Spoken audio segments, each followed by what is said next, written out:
नमस्कार, स्वागत है एक बार फिर से आप सभी का आपके अपने चैनल हनुमान सेवा परिवार में। आशा करते हैं कि प्रभु श्री हनुमान जी और परम पूज्य गुरुदेव बाबा नीप करोली महाराज जी आप सभी भक्तों पर असीम कृपा सदैव बनाए रखें। दोस्तों, एक मनुष्य भक्ति के मार्ग पर चलता हुआ अगर स्वयं के अंदर हल्कापन महसूस नहीं करता तो उसके द्वारा करी गई भक्ति अभी तक सफल नहीं हुई है। और जो मनुष्य स्वयं के अंदर भारीपन महसूस करता है वह माया की मोटी चादर से अभी भी लिपटा हुआ है। जितने भी भक्तों को महाराज जी ने अपने श्री चरणों में स्थान दिया है, बाबा का प्रमुख मार्गदर्शन उन सारे भक्तों को धीरे धीरे उसी माया की चादर में से बाहर निकालना है। बाबा जानते हैं कि ना तो आपका ये मनुष्य शरीर यहाँ पर स्थायी है और ना ही इस शरीर के द्वारा किए गए सारे कर्म, उनके द्वारा अर्जित करी गई कोई भी भौतिक अवस्था यहाँ पर स्थायी है। यहाँ तक कि आपकी याददाश्त भी यहाँ पर स्थायी नहीं है। आप जब जन्म को पार कर लेते हैं तो सब कुछ वापस से शून्य हो जाता है। ये सब कुछ महाराज जी भली भांति जानते हैं। इसीलिए तो बाबा अपने सारे भक्तों को एक ही धागे की माला में पिरोते हुए उन्हें कैसे भी करके माया की उस मोटी चादर में से बाहर निकालने में निरंतर लगे हुए हैं। अगर सच कहा जाए तो आप सभी लोग जो बाबा की भक्ति कर रहे हैं, आप सभी वास्तव में महाराज जी से कुछ पाने के लिए उनकी भक्ति नहीं कर रहे हैं। हो सकता है कि भ्रम के कारण आपको ऐसा लगता हो कि जब जब समस्या आती है बाबा से कुछ कहते हैं और महाराज जी तुरंत व्यवस्था कर देते हैं, शायद यही भक्ति का प्रयोजन है। ऐसा भ्रम भी आपको हो सकता है, परंतु पूर्ण सत्य ये है कि आप उनकी भक्ति कर रहे हैं ताकि आप इस माया की चादर में से बाहर निकल सकें। जब आपको ये सारे रहस्य धीरे धीरे चेतना के स्तर पर खुलने लगेंगे और आपका विवेक आपको वास्तविक प्रकाश को दिखाने लगेगा, तब स्वतः ही आप अपने जीवन के अंदर जितना कुछ भी अर्जित करते जाएंगे और भी अर्जित करते ही जाएंगे, परंतु वह सारा का सारा आप वापस इसी प्रकृति को, अपने गुरु के श्री चरणों को समर्पित करते जाएंगे, उन्हें वापस देते जाएंगे। यह एक तरह से जीव के जीवन का चक्र क्रम है जो निरंतर चलता रहता है। यही क्रम हर एक जीव के जीवन का प्रमुख सार होता है। मनुष्य इस पूरे चक्र को जब पार करने लगता है, इसमें पारंगत होने लगता है, तब वह जाकर माया की उस मोटी चादर को खोल पाने में और बाहर निकलने में सक्षम हो पाता है। यही अलौकिक गुरु का परम धर्म होता है जो महाराज जी अपने सारे भक्तों के साथ में निरंतर निभा रहे हैं। दोस्तों, एक बार तो एक भक्त महाराज जी का कभी कभी अपने बगीचे की देखभाल में बहुत ज़्यादा व्यस्त होने लगा था। वह महाराज जी के बुलाने पर देर से पहुंचने लगा। जब बाबा ने उससे देर से आने का कारण पूछा तो उस भक्त ने कहा कि वह अपने बगीचे की देखभाल में ज़्यादा व्यस्त हो गया। महाराज जी उस समय ठहाका लगाकर हंस पड़े। बाबा ने कहा कि कौन सा बगीचा, वो बगीचा तो हमारा है, तू तो उसका एक प्रबंधक की तरह है। ये सब कुछ जो तुम्हें चारों ओर दिखाई देता है, यह तो वास्तव में हमारी संपत्ति है। और जो प्रबंधक होता है उसे तो कोई आसक्ति नहीं होती। जो ही उसे किसी जगह से हटा दिया जाता है तो वह चुपचाप वहाँ से चला जाता है। इसलिए तू भी एक प्रबंधक की तरह ही रहा कर। दोस्तों, यहाँ पर महाराज जी ने मनुष्य के पूरे जीवन और माया के चक्र के बारे में भेद खोल दिया। बाबा ने क्या कहा कि यह बगीचा तो हमारा है। बगीचा अर्थात यह संसार जहाँ पर मनुष्य जन्म लेता है। वहीं पर महाराज जी ने कहा कि तुम इस बगीचे के मात्र प्रबंधक हो, उससे ज़्यादा कुछ नहीं।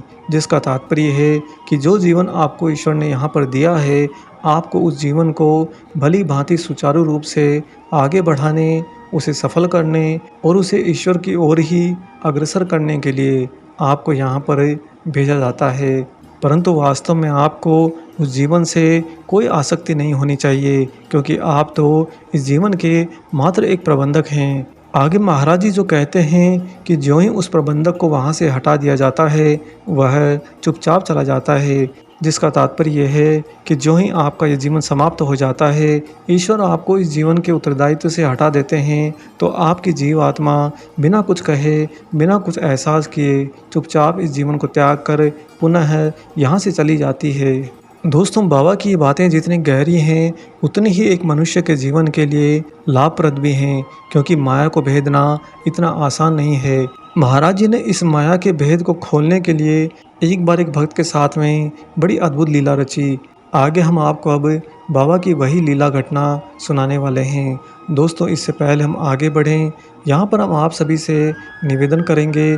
पिछले अनेक दिनों से हम आप सभी से आग्रह कर रहे हैं, अनुनय विनय कर रहे हैं। बाबा के एक अनन्य व्रत भक्त के जीवन में महासंकट आया हुआ है। वह अपने जीवन में उस महासंकट से बुरी तरह से जूझ रहे हैं। हमने उनके इस महासंकट को देखते हुए उन्हें वचन दिया था कि हम हमारे वीडियो के माध्यम से सभी हनुमान भक्तों, महाराज जी के भक्तों से ज़रूर आग्रह करेंगे कि वे आगे बढ़कर दिल बड़ा रखकर ज़्यादा से ज़्यादा संख्या में और अपनी अधिकतम क्षमता में उनका सहयोग करेंगे, उनकी मदद अवश्य करेंगे। इसके लिए दोस्तों, आपको यहाँ पर हम उनका फ़ोन पे नंबर और क्यूआर कोड दे रहे हैं। आप सभी से यही निवेदन है कि आगे बढ़कर अपना दिल बड़ा रखिए। आज करी गई मदद कभी न कभी वापस हमें ही बड़े रूप में प्राप्त होती है, और हमारे ही इष्ट का कोई भक्त अगर बुरी तरह से महासंकट में फंसा हो तो हम सभी का ये परम कर्तव्य भी होता है कि जितना ज़्यादा से ज़्यादा हमारी क्षमता हो, हमें आगे बढ़कर उनका सहयोग, उनकी मदद ज़रूर कर देनी चाहिए। अतः आप सभी लोग कृपया उनकी मदद ज़रूर करिए। आइए अब लौटते हैं अपने वीडियो पर और सुनाते हैं आपको महाराज जी की वह बहुत ही अलौकिक घटना। दोस्तों, एक बार महाराज जी का एक भक्त बुरी तरह से अपने जीवन में हताश हो गया था। वह बाबा के पास आश्रम में पहुंचा और उसने महाराज जी से कहा कि मैं अभी संसार में नहीं रहना चाहता और बस अतिशीघ्र मैं अब सन्यासी हो जाना चाहता हूँ। तब महाराज जी ने कहा कि तुम सन्यासी बन सकते हो। यहाँ इन लोगों को देखो, अपने आसपास बैठे इन पाश्चात्य भक्तों को देखो। उनकी ओर इशारा करते हुए बाबा बोले कि देखो, ये इस सांसारिक जगत का भरपूर आनंद उठा रहे हैं, किंतु तुम नहीं उठा रहे हो।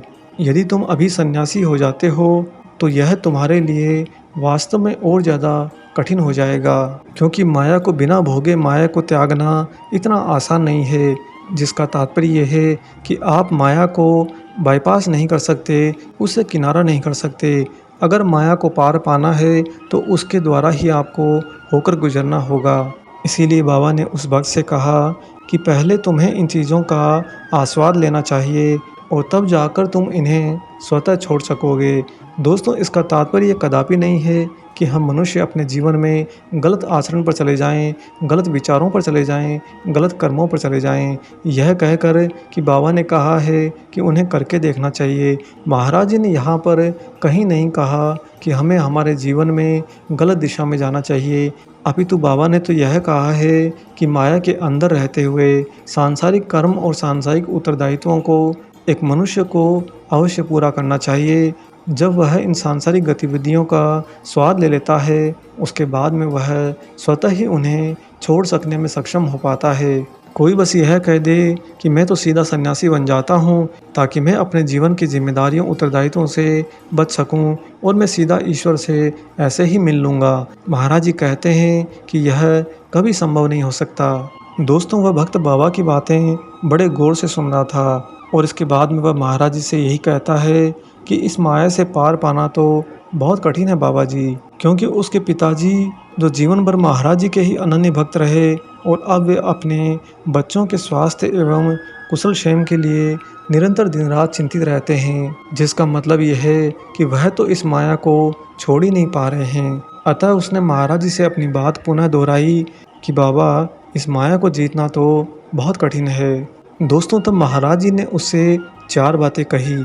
ध्यान से सुनिएगा। बाबा कहते हैं, माया क्या है, कहाँ पर है माया, क्या माया नहीं है और क्या माया बस इतनी ही है। इन 4 बातों के अंदर महाराज जी ने पूरी माया का आगे पीछे का चिट्ठा खोल के रख दिया। वह भक्त कहता है कि बाबा की चारों बातें एक एक कील की भांति मेरी चेतना के अंदर धंस गई थी और मैंने वास्तव में उस दिन माया का पार पा लिया था। वह दिन मेरे लिए बहुत अद्भुत रहा, क्योंकि महाराज जी से अब उसे ये समझ में आ गया था कि इससे कोई फ़र्क नहीं पड़ता कि तुम इस मनुष्य जीवन के अंदर विवाहित हो या नहीं हो, घर-बार तुम्हारा है या नहीं है, परिवार के साथ रहते हो या नहीं रहते हो। मुख्य बात केवल एक ही है कि तुम अपने हृदय की गहराई में, अपने जीवात्मा के केंद्र में ईश्वर से कितना अधिक प्रेम करते हो। दोस्तों, बाबा जी के लिए कोई भी यहाँ की वस्तु निषिद्ध नहीं थी। महाराज जी तो गर्द में पसीने में तर होकर भी बैठे रहते।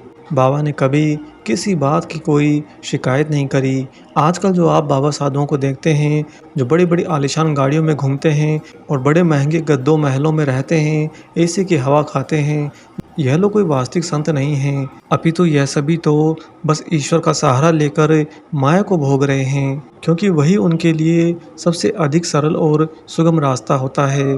महाराज जी तो जब कभी बड़े से बड़े धनाढ्य व्यक्ति, बड़े से बड़े आईपीएस आईएएस अधिकारी के यहाँ भी जाते थे, तो कभी बाबा ने ये शिकायत नहीं करी कि मुझे गर्मी लग रही है, पंखा चला दो या एसी चला दो। और सच कहें तो वास्तव में होता भी यही था कि महाराज जी तख़्त पर विराजमान होते, बाबा के साथ आए भक्तों में से ही कोई माई अपने साड़ी के आंचल को लहराते हुए बाबा पर हवा कर रही होती, या फिर कोई भक्त बीजनी से हाथ से महाराज जी को हवा दे रहा होता।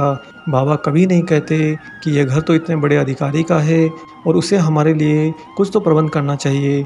आज के समय में अगर आप किन्हीं भी साधु बाबा को अपने यहाँ बुलाएंगे, निमंत्रण देंगे, तो सबसे पहले वह यही प्रश्न करेंगे कि हमारे लिए वहाँ पर उचित प्रबंध तो किया हुआ है ना। बाबा वास्तव में सत्य रूपी परम ईश्वरीय भाव को दर्शाते हैं। महाराज जी कहा करते थे कि यह जो धरती माता है जिस पर हम बैठते हैं और हम इसी मिट्टी के तो बने हुए हैं, ये सारी की सारी भूमि वास्तव में ईश्वर की है। वही मालिक है और मालिक सिर्फ एक ही है। उस मालिक को प्रत्यक्ष देखने के प्रयास से अच्छा है कि तुम उसे हर एक वस्तु में देखो। उदाहरण के लिए, यदि तुम्हारे दांत में दर्द है तो तुम जो करते हो करते रहो, परंतु तुम्हारा ध्यान तो दांत पर ही केंद्रित रहता है। बिल्कुल ठीक उसी तरह से इस मनुष्य जीवन के अंदर माया के मध्य में से गुजरते हुए जो कुछ तुम कर रहे हो वह सदैव करते रहो, परंतु तुम्हारा ध्यान हर पल केवल और केवल ईश्वर पर केंद्रित होना चाहिए। अगर तुम बस इतना सा करने में सक्षम हो जाते हो, तो वास्तव में बाबा की उंगली पकड़कर तुम धीरे धीरे इस माया को अवश्य पार कर जाओगे और महाराज जी के तुम्हारे प्रति उद्देश्य को सक्षम कर दोगे। इससे बड़ी गुरु दक्षिणा एक सच्चे भक्त की अपने अलौकिक गुरु के लिए नहीं हो सकती। दोस्तों, उम्मीद करते हैं कि आप बाबा की इन सारी गूढ़ बातों को सरलता से अवश्य समझ पाए होंगे और आने वाले समय में अपने जीवन के अंदर इसके सार का जरूर अनुसरण करेंगे। देखिए, जीवन की घटनाएं और जीवन के आयाम तो आते जाते रहते हैं। मौसम कभी एक सा नहीं रहता। बिल्कुल ठीक उसी तरह से आपके जीवन के अंदर न जाने कितने तरह की घटनाएं आती और जाती रहेंगी। वे सब कुछ आपको मात्र अनुभव प्रदान करने के लिए होती हैं, लेकिन सबसे महत्वपूर्ण यह है कि आप उनके मध्य में से बाहर निकलते हुए उनकी आसक्ति से धीरे धीरे दूर होते चले जाएं और स्वयं को ईश्वर पर पूर्ण और दृढ़ रूप से केंद्रित करते चले जाएं। जब आप इसमें सक्षम होंगे, आपको वास्तव में इस जीवन के अंदर, मानवीय जीवन के अंदर रहते हुए अलौकिकता का एहसास स्वतः होता चला जाएगा। आशा करते हैं आपको बाबा का आज का ये प्रेरणादायक प्रसंग भरा विशेषांक जरूर पसंद आया हो। वीडियो अगर अच्छा लगा है तो जाने से पहले इसे ज़रूर लाइक करें और इस वीडियो को ज़्यादा से ज़्यादा अन्य सभी राम भक्तों, हनुमान भक्तों से ज़रूर शेयर करें। मिलेंगे बहुत जल्दी ही एक और ऐसे ही नए वीडियो के साथ में। तब तक अपना और अपने माता पिता का संपूर्ण ख्याल रखिए और परम प्रभु श्री राम जी का निरंतर गुणगान करते हुए बाबा हनुमान एवं बाबा नीम करौरी महाराज जी की निस्वार्थ होकर सेवा करते रहिए। जय सिया राम।